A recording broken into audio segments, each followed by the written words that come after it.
जो हारे और निराश लोगों का बनते हैं सहारा,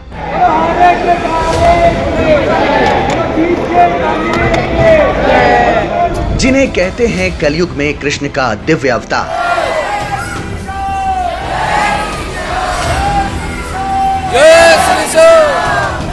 जिनकी आराधना का मूल मंत्र मां सैव्यम पराजिता।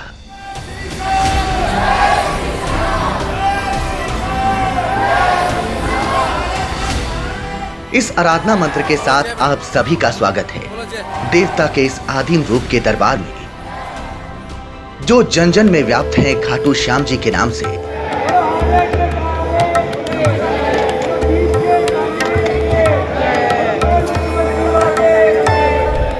खाटू श्याम जी का मंदिर राजस्थान के सीकर जिले में है।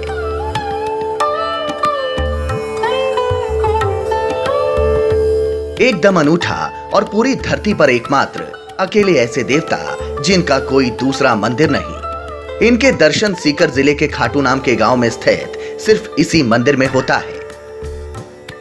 इस तथ्य को मंदिर में पूरे साल लगने वाली भीड़ अपने आप में स्थापित करती है। इन्हें जन देवता भी कहा जाता है, क्योंकि किसी गरीब, किसी बेसहारा और किसी बेबस की पुकार ये सिर्फ नाम लेने से ही बन जाते हैं।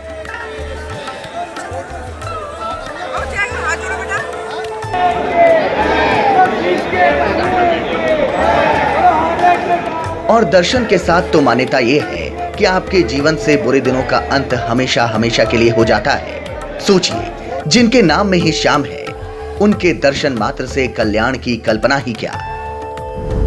जन जन के कल्याणकारी खाटू श्याम जी की जय जय। यहाँ आने वाले श्रद्धालुओं की जुबान पर यही जयकारा होता है। वैसे तो ये जयकारा पूरे साल इस मंदिर में दूर से ही सुनाई पड़ता है, लेकिन कार्तिक शुक्ल पक्ष की देव उठनी एकादशी के दिन यहाँ खास चहल पहल और अनुष्ठान होता है।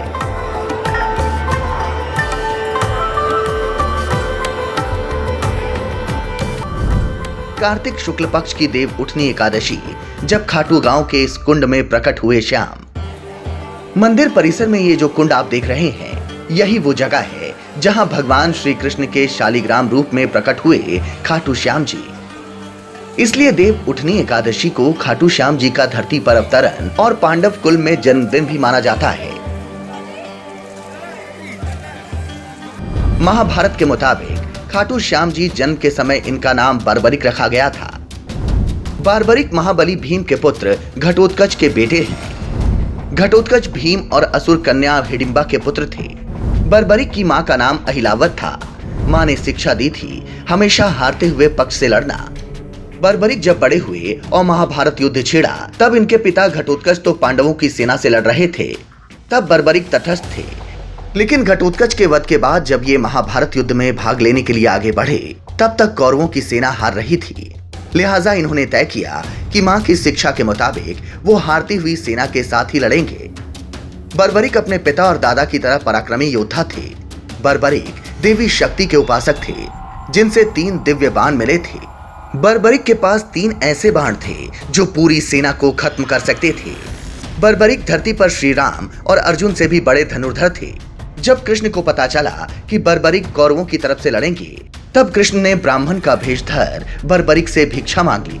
बर्बरिक ने भिक्षा में अपने शीश दान कर दिया ताकि युद्ध खत्म हो सके। बर्बरिक ने जब श्री कृष्ण को अपना शीश काट कर दे दिया, तब श्री कृष्ण ने उनसे आखिरी इच्छा पूछी, तो बर्बरिक ने कहा कि वो महाभारत युद्ध आखिरी तक देखना चाहते हैं।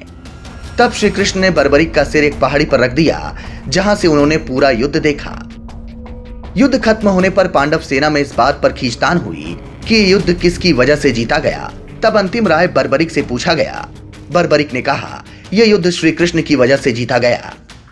युद्ध खत्म होने के बाद श्री कृष्ण बर्बरिक की न्यायप्रियता और दानशीलता से बेहद प्रसन्न हुए और उन्हें वरदान दिया कि अगले जन्म में तुम मेरे गुणों के साथ कलयुग में अवतरित होगे और तुम्हें मेरे नाम से पूजा जाएगा।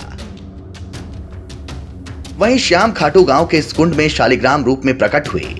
आज भी इन्हें लेकर मान्यताएं वही हैं। ये हारे हुए लोगों के साथ खड़े होते हैं और शीश काटने के बावजूद न्याय की बात करते हैं। यही मान्यता इन्हें पूरे देश दुनिया में अपनी तरह की अनूठी देव शक्ति बनाती है। आपको क्या लगता है, आप कभी खाटू श्याम मंदिर गए हैं? अगर हाँ, तो आपको कैसी अनुभूति हुई ये हमें कमेंट बॉक्स में लिखकर जरूर बताएं। आपके कमेंट के आधार पर खाटू श्याम जी के दूसरे पहलुओं पर एक और वीडियो बनाएंगे। इसके साथ हमारे चैनल को लाइक और सब्सक्राइब जरूर करें और अपने करीबी ग्रुप्स में शेयर करें। धन्यवाद।